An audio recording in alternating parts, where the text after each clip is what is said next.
En un momento determinado de su ministerio aquí en la tierra, Jesús expresó el anticipo a su sacrificio, muerte y resurrección, dirigiéndose a un público incrédulo. No obstante, habló con verdad, metafóricamente, lo que provocó reacciones de incredulidad y por lo mismo abandono a su enseñanza. En ese momento Jesús puso a prueba la lealtad de sus discípulos y fue Pedro quien recibió la revelación divina para expresar: tú eres el Cristo, el Hijo del Dios viviente, obteniendo la aprobación de Jesús, quien le dijo: bienaventurado eres, Simón, hijo de Jonás. Y más sigue diciéndole. Oremos. Padre, te doy muchas gracias, te damos muchas gracias, los que de alguna manera estamos involucrados en esta bendición tuya para nuestras vidas. Gracias, muchas gracias, Señor, por tus bendiciones. Muchas gracias por tu fidelidad. Muchas gracias, Señor, porque solamente podemos comprobar que tú eres fiel y que tú eres Dios y que tú eres el Cristo, el Hijo del Dios viviente. Gracias, Dios, gracias. Bendecimos a todos los que de alguna manera van a recibir este mensaje. Bendito seas. Amén. Estamos en el Evangelio de Juan, capítulo 6, de los versículos 52 al 59. Entonces los judíos contendían entre sí, diciendo: ¿cómo puede éste darnos a comer su carne? Estos judíos, como hasta hoy muchas personas, toman estas expresiones de manera literal, pero el Señor Jesús estaba hablando metafóricamente. Esto es, compara dos cosas que no están relacionadas, pero que comparten algunas cualidades. Aquí Jesús está anticipando su sacrificio en la cruz. El versículo 53 de Juan 6 dice: Jesús le dijo: de cierto os digo, si no coméis la carne del Hijo del Hombre y no bebéis su sangre, no tendréis vida en vosotros. El énfasis de Jesús al decir de cierto, lleva a poner mucha atención a lo que expresa enseguida, considerando que vida se refiere a la relación espiritual entre el Espíritu de Dios y el espíritu humano. Debe entenderse como: necesitan los beneficios del sacrificio que haré por ustedes. Deben creer que ese sacrificio tiene resultados eternos. Acéptenlo desde este momento. Dice Juan 6:54. El que come mi carne y bebe mi sangre tiene vida eterna, y yo le resucitaré en el día postrero. Jesús compara su cuerpo con su obra expiatoria. También pudo haber expresado: el que confía en mi obra salvadora, o sea, en el sacrificio, muerte y resurrección de Jesucristo, es como si comiera la carne y bebiera la sangre de Jesús. Al creer de esa manera, se asegura la vida eterna. Así que, aunque físicamente muera alguien que creyó en Jesucristo, habrá un día en que Jesús le resucitará de entre los muertos. Juan 6:55 dice: porque mi carne es verdadera comida y mi sangre es verdadera bebida. Fue necesario que el Hijo de Dios tomara forma humana para que pudiera dar a conocer a su Padre entre los humanos. Dice Juan 1:14, y aquel verbo se hizo carne. Aquí verbo se refiere a Jesús, el Hijo de Dios. Esa es la razón por la que decimos que Jesús es la palabra o el verbo encarnado. Se hizo carne. Y la Biblia es la palabra escrita. Ahora bien, cuando los humanos reciben por fe la palabra escrita, esa palabra se encarna en cada hijo de Dios, de tal forma que vienen a ser el alimento y la bebida genuinos para el alma del hombre. Verdadera comida y verdadera de vida, dijo el Señor. Juan 6:56 dice, el que come mi carne y bebe mi sangre, en mí permanece y yo en él. Porque la palabra escrita se convierte en alimento sólido y bebida espiritual. Ese alimento debe ser continuo para lograr el crecimiento espiritual. Dice Juan 6:57, como me envió el Padre viviente y yo vivo por el Padre, asimismo el que me come, él también vivirá por mí. Dios es Padre, creador y sustentador de su gran creación. Es el autor de la vida. Es el único que tiene vida en sí mismo y el único que puede dar vida. Jesús es su Hijo unigénito, el único Hijo que tiene su misma naturaleza. También es Dios y existe desde la eternidad. Jesús, único Hijo de Dios, tiene una relación permanente, íntima, eterna con el Padre. Y de la misma manera, los humanos que puedan estar unidos a Jesús al creer en Jesús como su único y suficiente Salvador, tienen la capacidad de vivir porque reciben directamente de Jesús esa relación fraterna, familiar, única.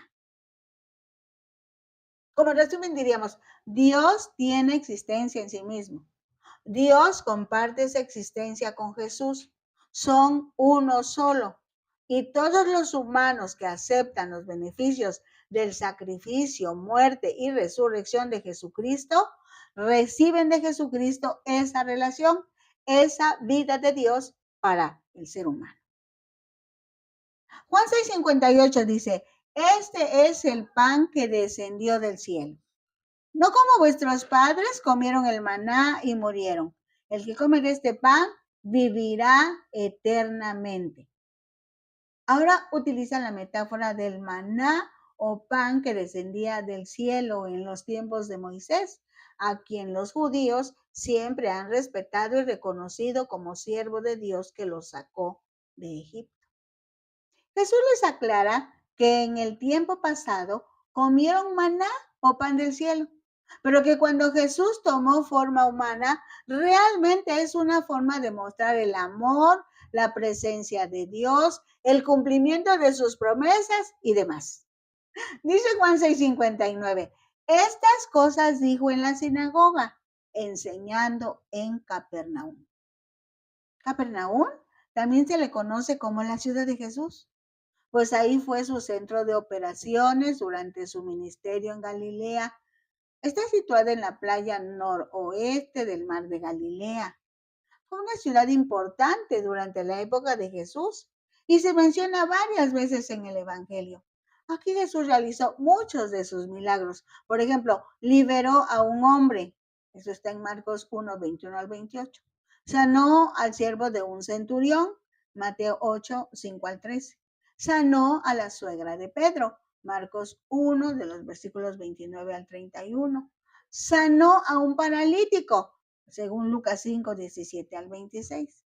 Cerca de ese lugar multiplicó los panes y los peces, según Juan 6, del 1 al 13. Y también dio valiosas enseñanzas como esta que estamos disfrutando.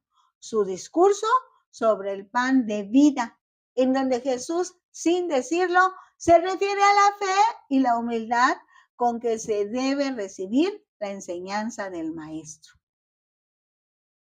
Ahora veamos este grupo de versículos del 60 al 66 de Juan 6. Al oírlas, muchos de sus discípulos dijeron, ¿dura es esta palabra? ¿Quién la puede oír? Es bueno recordar que el curso que el maestro estaba compartiendo fue diseñado para sus 12 discípulos más cercanos. Por decirlo de alguna manera, era la matrícula oficial, solo que como era un curso público, algunas personas seguían al maestro sin estar inscritos.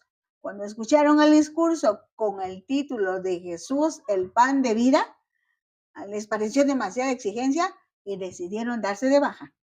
Dice el versículo 61 de Juan 6. Sabiendo Jesús en sí mismo que sus discípulos murmuraban de esto, les dijo, ¿esto os ofende? Murmurar es hablar entre dientes, manifestar una inconformidad, pero no abiertamente ni delante de la persona indicada. La murmuración es hacer comentarios de desacuerdo a lo que se está escuchando de manera oficial, pero no utilizando las líneas de comunicación formal, sino informal. Lo que no tuvieron en cuenta es que Jesús es Dios y conoce aún lo que piensa el ser humano sin que lo exprese. Por eso dice el versículo que Jesús sabía lo que los discípulos estaban hablando entre dientes, en oculto, en contra de las enseñanzas de Jesús. El versículo 62 de Juan 6 dice, pues qué, si vieres al Hijo del Hombre subir a donde estaba primero. Entre los judíos, la persona de Jesús era un problema sin solucionar. Pero en este versículo, Jesús está explicando quién es Él y en consecuencia su relación con Dios. Cuando dice Hijo del Hombre, realmente está haciendo mención a que es Hijo de Dios. Como Hijo de Dios que tomó forma humana, primeramente estaba en el cielo con su Padre. Ahí estaba primero. Los judíos no lo sabían porque solo veían a un hombre como ellos. Sin embargo, Jesús trataba de explicarles que poseía naturaleza divina y había participado en la creación y su propósito al tomar forma humana era dar a conocer a Dios, su Padre. Dice Juan 6:63. El Espíritu es el que da vida. La carne para nada aprovecha. Las palabras que yo os he hablado son espíritu y son vida. No se trata de algo físico, sino espiritual. Se trata de la relación con Dios por medio de creer en el sacrificio, muerte y resurrección de Jesucristo. Se refiere a participar de la humanidad y la divinidad de Jesús. Al permanecer en todas las palabras de Jesús, en todas sus enseñanzas.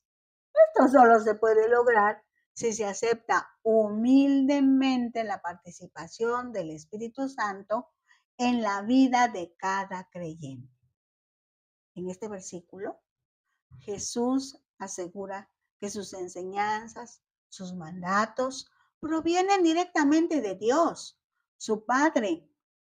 O sea, por eso son importantes.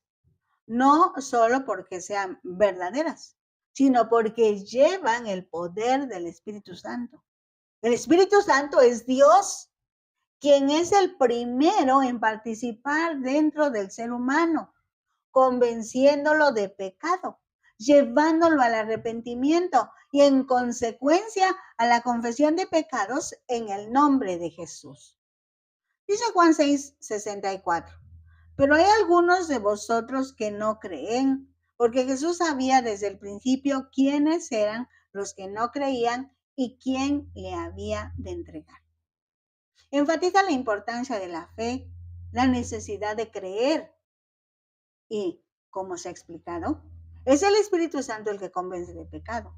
Es el Espíritu Santo el que ayuda a creer, el que siembra la fe en el corazón del ser humano, porque creer en Jesús implica un cambio espiritual en la vida del ser humano. Creen los que son guiados por el Espíritu y pueden entender las palabras de Cristo, lo que desencadena que puedan creer en Él. Jesús no está diciendo que algunas personas no creen en Él porque están destinadas a no creer, como si Dios dijera, tú sí vas a creer, tú no vas a creer. Lo que Jesús está diciendo es que aquellos que no creen en Él no han sido guiados por el Espíritu. Ahora bien, la participación de los que ya creen en Jesucristo es orar para que el Espíritu Santo los guíe hacia la fe para que puedan ejercerla. Entonces, este versículo recuerda que la fe viene de Dios, que no todos los que escuchen el mensaje de Cristo lo aceptarán. La responsabilidad de cada cristiano es compartir el mensaje y orar por aquellos que no creen en Cristo. Por otro lado, es bueno reflexionar sobre la fe de los que ya han creído y deben asegurarse que están siendo guiados por el Espíritu. Dice Juan 6:65, y dijo, por eso os he dicho que ninguno puede venir a mí si no le fuere dado del Padre. Desde la eternidad, Dios diseñó el plan eterno de salvación, en donde el Hijo de Dios o Hijo del Hombre vino a buscar y a salvar lo que se había perdido. Se había perdido la comunión o comunicación del hombre con Dios al decidir Adán obedecer a Satanás en lugar de obedecer a Dios.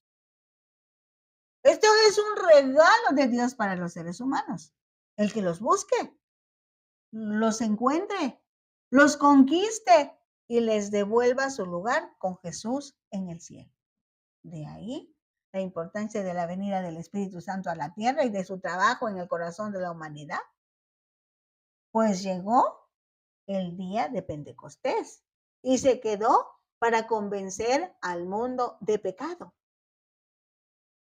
A eso se refiere Jesús cuando expresa, ninguno puede venir a mí si no le fuere dado del Padre.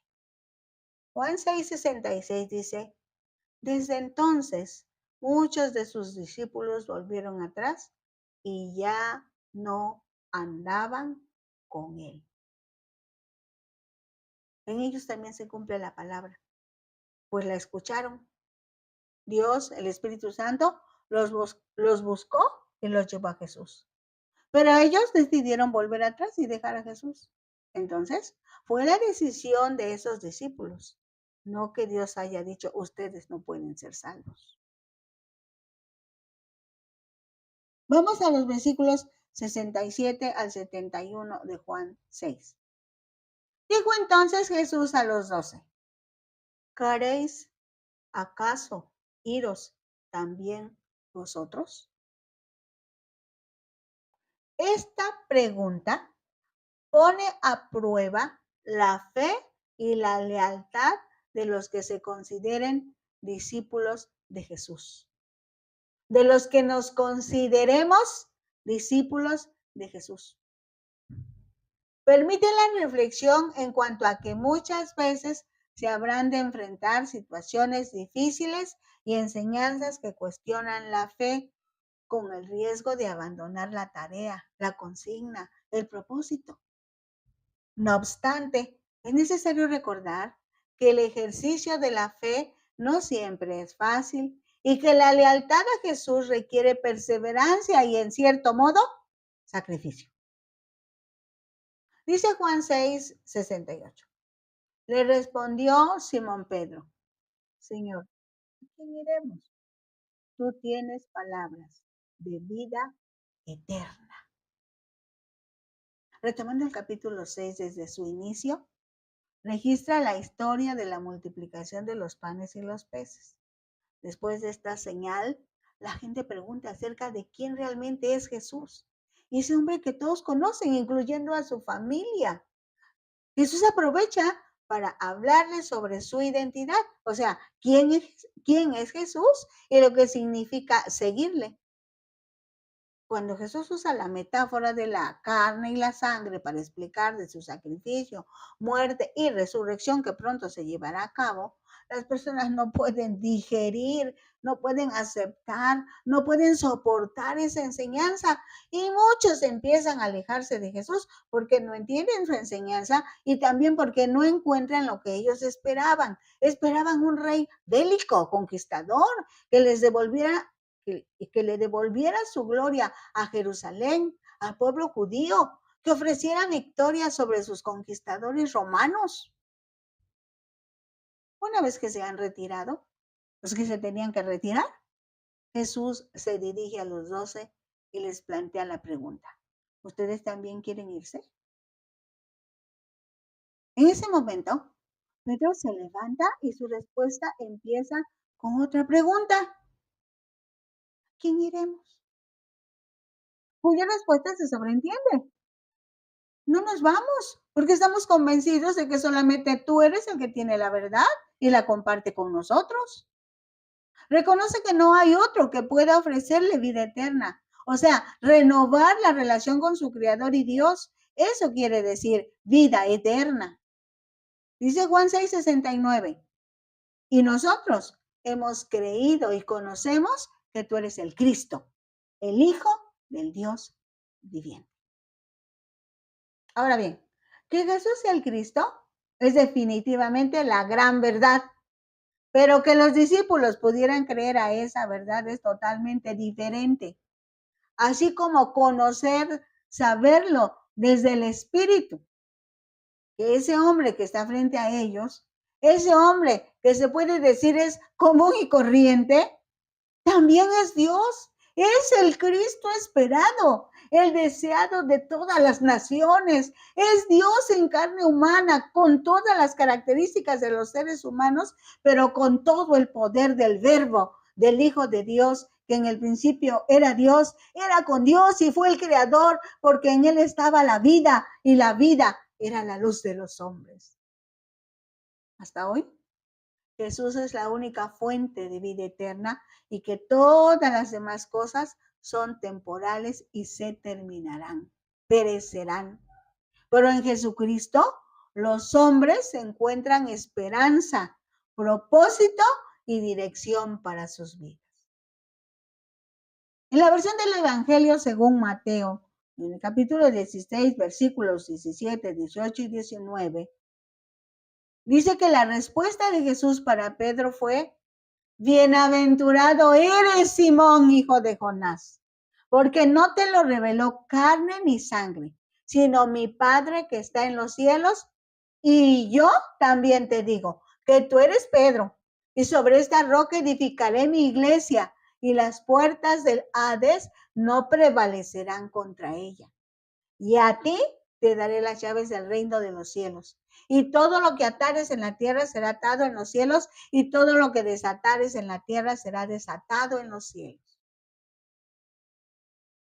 Mateo enriquece esta conversación cuando afirma que las palabras de Pedro, tú eres el Cristo, el Hijo del Dios viviente, no son precisamente la apreciación de Pedro como tal, como una persona, como un discípulo de Jesús. Realmente son una revelación de Dios. Dios Padre que está en los cielos, para ese hombre, Simón, hijo de Jonás, a quien Jesús en ese momento le confirma el cambio de nombre, ahora le dice: mi Padre te reveló que yo soy el Cristo que Israel ha esperado durante siglos. Y yo también, Jesús está hablando. Te digo que tú eres Pedro. Como diciendo, y en este momento no solo recibes la revelación de mi Padre, sino que yo también te recuerdo, eres Simón, pero te dije que serías llamado Pedro. Ahora bien, conviene recordar que Simón viene de Simeón, que quiere decir Jehová escucha o Jehová ha escuchado. Simón es el nombre que sus padres biológicos le habían asignado. Pero Jesús en ese momento le confirma lo que ya le había anticipado cuando llegó Simón a Jesús, cuando lo llevó su hermano Andrés. Este relato está en Juan 1 de los versículos 40 al 42, que dice: Andrés, hermano de Simón Pedro, era uno de los dos que habían oído a Juan Bautista, y habían seguido a Jesús. Este halló primero a su hermano Simón y le dijo: hemos hallado al Mesías, en idioma hebreo, que traducido es el Cristo, en idioma griego. Y le trajo a Jesús. Y mirándole a Jesús, dijo: tú eres Simón, hijo de Jonás. Tú serás llamado Cefas, que quiere decir Pedro. En el Antiguo Testamento se habla de Jehová como roca. En 1 Samuel 2:2 dice: no hay roca como nuestro Dios. En 2 Samuel 22:2 dice: Jehová es mi roca y mi fortaleza y mi libertador. Entonces, cuando Jesús le dice a Simón: a ti te digo que tú eres Pedro, Pedro quiere decir piedra o roca pequeña. Le está diciendo: yo, Jesús, soy la roca en donde se funda mi iglesia. Y tú eres una pequeña roca o piedra en donde continuará la edificación de mi iglesia amada. Así que Jesús solo está confirmando lo que ya le había expresado a Simón desde el primer momento que se encontraron, que sería transformado y le cambiaría desde el nombre hasta todo su ser. Además, le explica que su iglesia será victoriosa sobre las mismas fuerzas del Hades. Hades proviene de la mitología griega y se refiere al dios del inframundo o reino de los muertos. Hades es la traducción griega de la palabra hebrea Seol, que también significa morada de los muertos. Jesús le dice algo más a Pedro en ese momento tan especial. A ti te daré las llaves del infierno, del reino, perdón. A ti te daré las llaves del reino de los cielos. Aquí llave significa autoridad para entregar el mensaje de Dios. Eso se cumplió cuando Pedro fue el designado para dar el primer discurso o mensaje después de la llegada del Espíritu Santo a la iglesia, el día de Pentecostés, entre los judíos, según Hechos 2, 15 al 36. Pero también fue el primer servicio de Dios que dio el mensaje de salvación a los gentiles. El primer siervo de Dios que dio el mensaje de salvación a los gentiles en la casa de Cornelio, un centurión romano, o sea, un gentil. Hechos 10, 34 al 48. En otras palabras, es como si Jesús le dijera a Pedro, tú eres el primer hombre que, por revelación de Dios el Padre, comprende quién soy yo, Jesús. Por eso te considero como la primera piedra, el comienzo mismo de la iglesia que estoy fundando. Y de aquí en adelante, todo el que reciba esta revelación del Espíritu a su espíritu será otra piedra añadida al edificio de la iglesia de Cristo. Esto lo confirma Pedro después en su primera carta, en el capítulo 2 de los versículos 4 al 8, en donde afirma que todos los cristianos son piedras vivas que deben ser colocadas en el edificio viviente que es la iglesia de Jesucristo. Así que Pedro fue el primero de esa comunidad que gozosamente expresa su propio descubrimiento de que Jesucristo es el Señor, siendo Dios mismo, Jesucristo, la roca sobre la que se edifica la iglesia. Como se dijo, Pedro fue el primero que recibió directamente de Dios la revelación de quién era Jesús, pero solo fue el primero. Quiere decir, hasta hoy, cuando una persona recibe esa misma revelación, va formando el edificio viviente que es la amada iglesia de Jesucristo. Es el versículo 70 de Juan 6. Jesús le respondió, ¿no os he escogido yo a vosotros los 12 y uno de vosotros es diablo? Hablaba de Judas Iscariote, hijo de Simón, porque este era el que le iba a entregar y era uno de los 12. Según la versión de Juan, Jesús sigue en la conversación, ahora anticipando la situación de la traición que sufriría precisamente por uno de sus discípulos más cercanos, pues se trataba del tesorero del grupo, haciendo hincapié en la naturaleza humana, corrompida por el pecado y necesitada de la misericordia de Dios. Recuerden, misericordia es no dar el castigo que alguien merece. En esa expresión, Jesús reconoce que Judas Iscariote había sido escogido por Jesús. No obstante, Judas Iscariote era emisario de Satanás y era necesaria su participación para que se cumpliese la escritura, pues todo estaba anticipado en el Antiguo Testamento y tuvo fiel cumplimiento. Quiera Dios que tú y yo pertenezcamos al grupo de Pedro, siendo piedras vivas en el edificio de Dios. Tú eres el Cristo, el Hijo del Dios viviente. Esa es una revelación del Espíritu Santo a tu espíritu, a nuestro espíritu. Pueden disfrutar estas enseñanzas en el nuevo canal que abrimos en YouTube a nombre de Rosabela Hernández Ojeda. Les recomendamos que se suscriban a ese canal porque pensamos que pronto o más tardecito vamos a cancelar el primero. También en Facebook se llama Disfrutando la Palabra, y con nuestros hermanos de Ventana Virtual Radio Cristiana, que está uniendo al mundo para que se dé a conocer el nombre de Jesús. Se les bendiga.